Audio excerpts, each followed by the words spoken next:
Buen día, en el siguiente video le presentamos la realización de nuestro proyecto conformado por los estudiantes de Steven Barajas Celis, Luis Alejandro Barrera Medina, Camilo García Grimaldos y Felipe Rubiano Dueñas y quien les habla, Yersin Armando Ariza.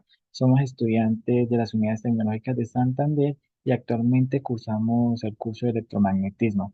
A continuación iremos tratando y hablando de diferentes temas como las leyes de Kirchhoff, Ohm y así como los teoremas de Thevenin y Norton. A continuación, mis compañeros darán una explicación más amplia de lo que es nuestro proyecto.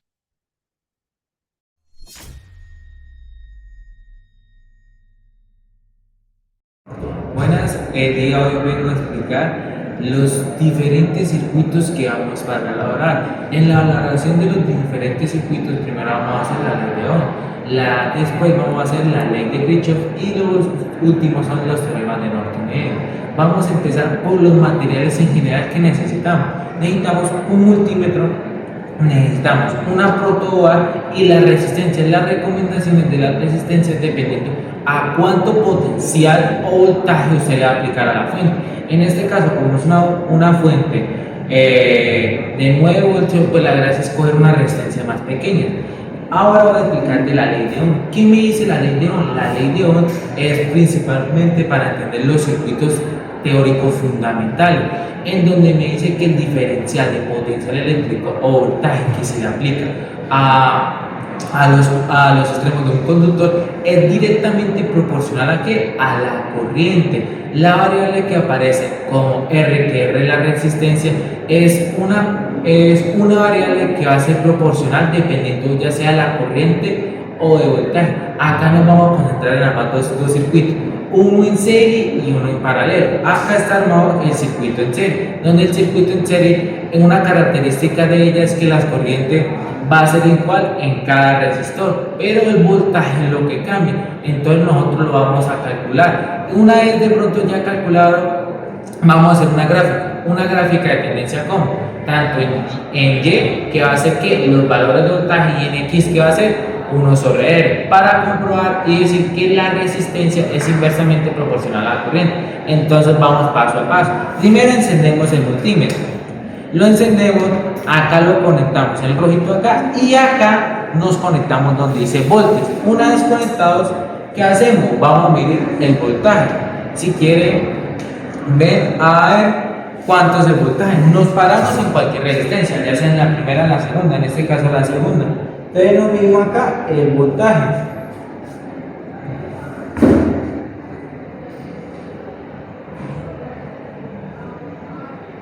Muy bien.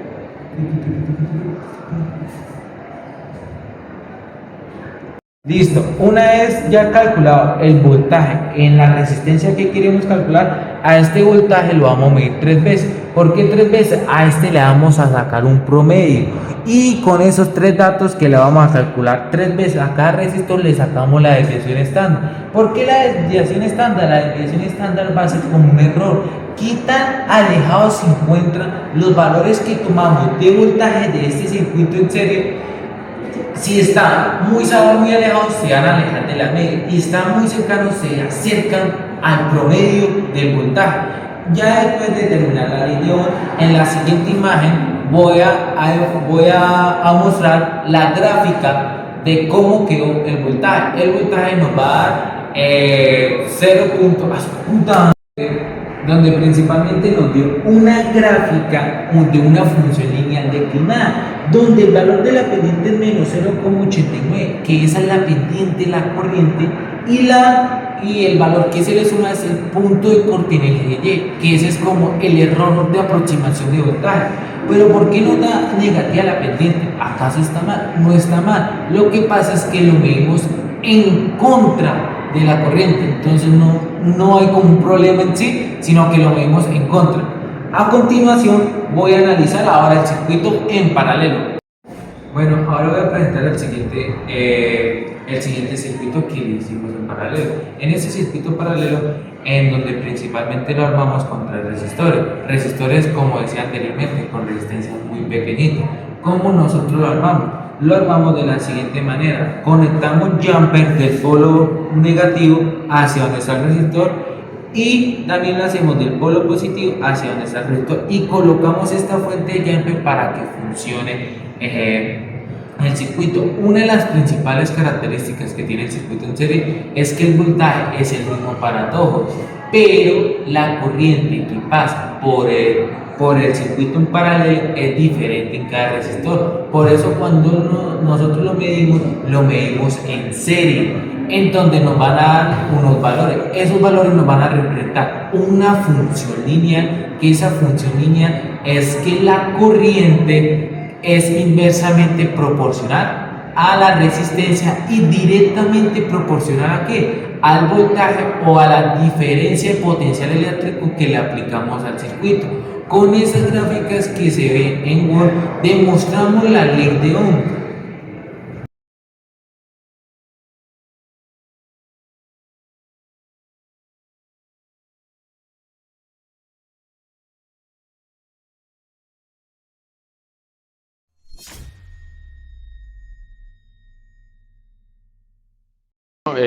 Yo voy a hablar sobre las leyes de Kirchhoff, que tratan principalmente que una corriente que entra en un nodo va a ser igual a la que sale para comprobar que este circuito está hecho de manera correcta. El voltaje con estas leyes se mide en mallas con un LVK, resumiéndolo. El sentido que se toma de estas corrientes es dependiendo a lo que queremos utilizar. Normalmente esta ley de Kirchhoff se utiliza cuando la complejidad del circuito no permite realizarlo con ley de Ohm. Este es nuestro circuito en el que se utilizan dos fuentes de voltaje, lo que son las pilas, y este es un circuito en serie, en mixto.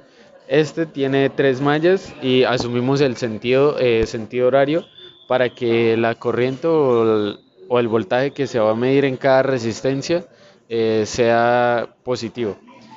Cuenta con 6 resistencias y 3 mallas con las dos fuentes de voltaje, que esta es de 9 y esta es de 1,5 voltios.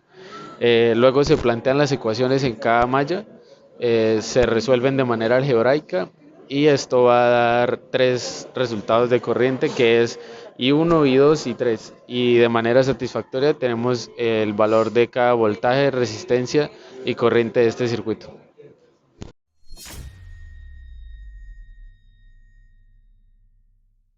Buenas, en este caso les voy a explicar lo que es el teorema de Norton y cómo lo vamos a estar aplicando. En este caso, el teorema de Norton lo que busca es simplificar circuitos que son muy complejos. En este caso vamos a manejar uno más sencillo para poder demostrarlo de manera más fácil.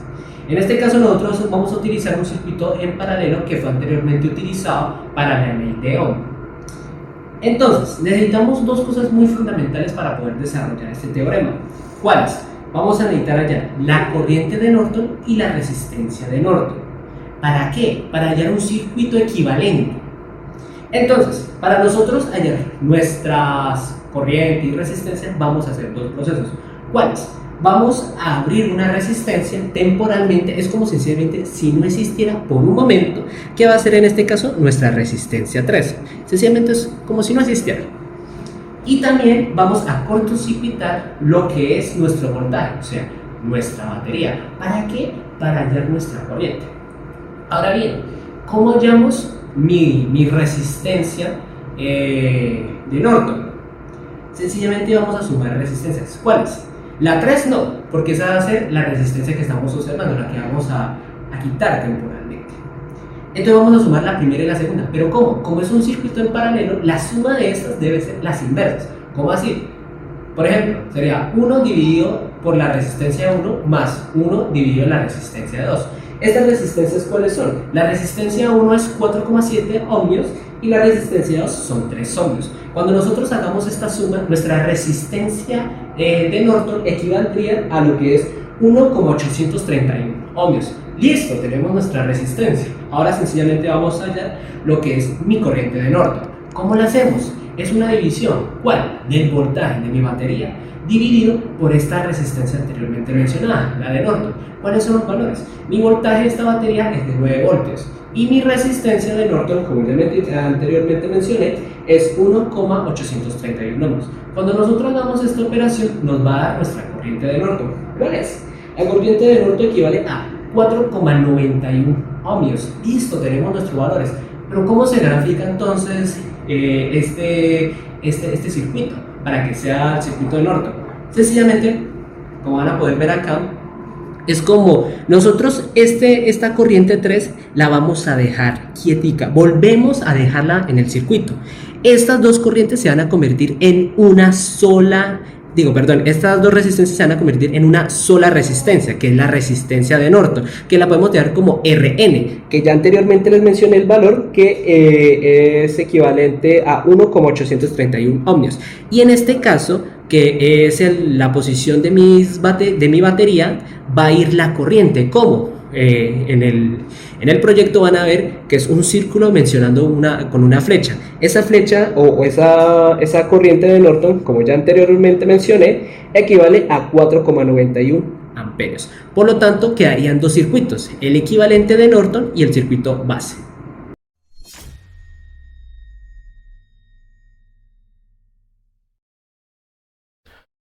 Bueno, a continuación procederé a explicar el teorema de Thevenin, el cual lo aplicaremos con el mismo circuito que mostramos en la imagen del circuito en paralelo, el cual debe estar apareciendo ahora mismo en pantalla.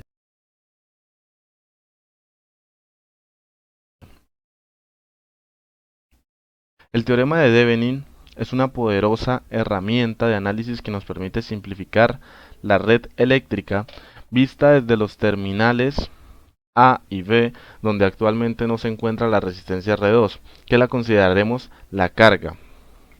El proceso implica, en primer lugar, la eliminación de dicha carga para poder determinar el voltaje del circuito abierto, VTH, existente entre estos terminales. Este voltaje representa la fuerza electromotriz del circuito equivalente simplificado. Ahora, en segundo lugar, se calcula la resistencia equivalente de Thevenin observando el circuito desde los terminales A y B después de desactivar las fuentes independientes. Una vez obtenidos VTH y RTH, el circuito original, sin importar su complejidad interna, se reduce a una simple fuente de voltaje VTH en serie con la resistencia RTH.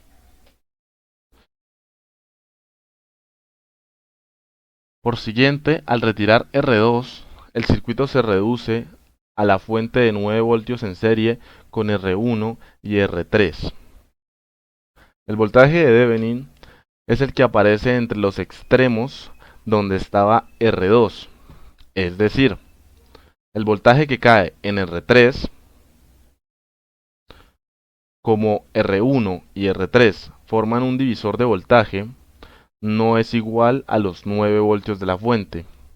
Entonces, la calcularemos con la siguiente fórmula mostrada en pantalla, la cual sería VTH, que sería igual a voltaje por resistencia 3 sobre resistencia 1 más resistencia 3, que esto sería igual a 9.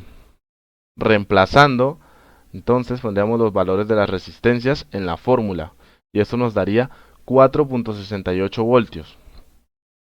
Ahora por siguiente, utilizaremos la fórmula para calcular la resistencia de Thevenin, la cual es RTH igual a R1 por R3 sobre R1 más R3. Entonces, reemplazando los datos numéricos de las resistencias R1, que sería igual a 4.7 ohmios, y R3, que sería igual a 5.1 ohmios, aquí se preguntará, ¿por qué no se suma en paralelo? La razón es que se utiliza para calcular la resistencia equivalente de dos resistencias en paralelo al aplicar el teorema de Thevenin, ya que, al apagar la fuente de voltaje, R1 y R3 quedan conectados en paralelo entre los terminales de la carga. Ahora, reemplazamos en la fórmula las resistencias, la cual sería 4.7 como resistencia 1 por 5.1, que sería resistencia 3, sobre 4.7 más 5.1. Esto nos da un total de 2.44 ohmios. Ahora, Se calcula la corriente de Venning que representa la máxima corriente que el circuito original puede suministrar a una carga externa, como con la siguiente fórmula vista en pantalla, que sería ITH igual a 4.68 sobre 2.44, que esto son los valores que nos habían dado las fórmulas anteriores, tanto la del voltaje como la de la resistencia. Entonces, tenemos el resultado de la máxima corriente que se le puede suministrar a una carga externa, que sería 1.918 amperios. Y ya para finalizar, presentamos en el documento la siguiente tabla con los valores medidos del circuito en paralelo para tanto el análisis de los teoremas de Norton como para el análisis de Thevenin. Muchas gracias. Bueno, podemos concluir de nuestro proyecto que no solo se reforzó el conocimiento teórico, sino que también se desarrolló habilidades prácticas en el montaje de circuitos. También conocimos el manejo de los instrumentos de medición como el multímetro, y se reforzó el trabajo en equipo.